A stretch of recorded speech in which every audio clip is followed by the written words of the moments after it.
वन्य प्राणी शहरात वेगवेगळ्या ठिकाणी दिसू लागल्याने नागरिकांना भीती। विकासाच्या नावाने होत असलेली प्रचंड वृक्षतोड, जंगल नष्ट होऊ लागले आहेत। परिणामी जंगलातील वन्यप्राणी मानवी वस्तीकडे धावत आहेत। दिनांक 9 डिसेंबर रोजी शहरातील देवपूर, लक्ष्मीनगर, उमरावनगर या ठिकाणी लांडगा दिसल्याने तातडीने कारवाई करण्याची मागणी रहिवासी नागरिकांनी जिल्हा वन संरक्षक यांच्याकडे केली। परिसरात RFO यांना नागरिकांनी संपर्क करीत वन विभागाचे कर्मचारी घटनास्थळी आले। महिन्याभरापूर्वी नगावबारी परिसरातील झेंडा चौकात दिनांक 13 ऑक्टोबर रोजी तरस आणि 2 दिवसांपूर्वी SRP क्वार्टर, नकाने रोड या ठिकाणी बिबट्या आढळून आला। आता लक्ष्मीनगर परिसरात मागील काही दिवसांपासून लांडगा दिसत असल्याच्या घटना नागरिकांकडून सातत्याने नोंदवल्या जात आहेत। ही परिस्थिती अत्यंत गंभीर असून परिसरात भीतीचे वातावरण निर्माण झाले आहे। विशेषतः लहान मुले, महिला आणि ज्येष्ठ नागरिक घराबाहेर पडायलाही धसावत नाहीत। लोकांच्या सुरक्षेला थेट धोका निर्माण होण्याच्या आधी आणि प्रसंग हाताबाहेर जाण्याच्या आधी वन विभागाने तातडीने हस्तक्षेप करीत आवश्यक त्या उपाययोजना करणे गरजेचे आहे, अशी मागणी नागरिकांनी केली आहे। वनरक्षक युवराज माले, फॉरेस्ट डिपार्टमेंट। मला पैलवान कुटे यांनी कॉल केला, इथे लांडगाचा शिरकाव आहे म्हणून त्यांनी। तरी आमचा इथे बंदोबस्त आहे, तरी सर्व नागरिकांनी लहान मुलांची काळजी घ्यावी। सदर हा प्राणी सहसा अटॅक करत नाही, जे मेलेलं वगैरे राहिलं जंगलातलं तेच खातो आणि तो आता येणं त्याला कुत्रे पळवत आहेत त्याच्यावरनं, किंवा तो अटॅक करत नाही। तो एवढी अशी भीती बाळगू नका त्याची।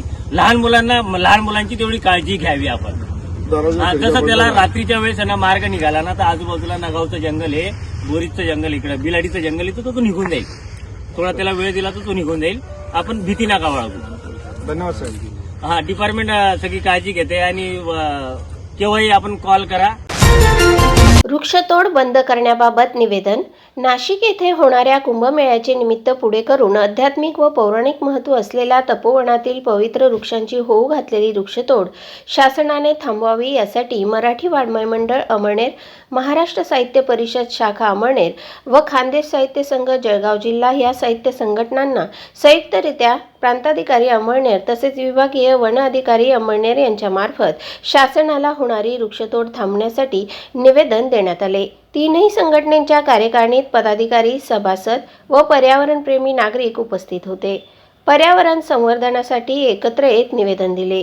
यावेळी निवृत्त पोलीस निरीक्षक तथा खानदेश साहित्य संघाचे सल्लागार हिरामन खंखरे, महाराष्ट्र साहित्य परिषदेचे अध्यक्ष संदीप घोरपडे, सदस्य प्राध्यापक डॉक्टर रमेश माने, मराठी वाङ्मय मंडळाचे अध्यक्ष डॉक्टर अविनाश जोशी, संचालक बन्सीलाल भागवत, कार्यवाहक भैयासाहेब मगर, खानदेश साहित्य संघाचे जिल्हाध्यक्ष शरद धनगर, जिल्हा उपाध्यक्ष DA धनगर, जिल्हा उपाध्यक्ष रजनी पाटील, जिल्हा सचिव उमेश काटे, तालुका उपाध्यक्ष शरद पाटील, तालुका सचिव गोपाल हडपे, चंद्रशेखर पाटील आदी उपस्थित होते।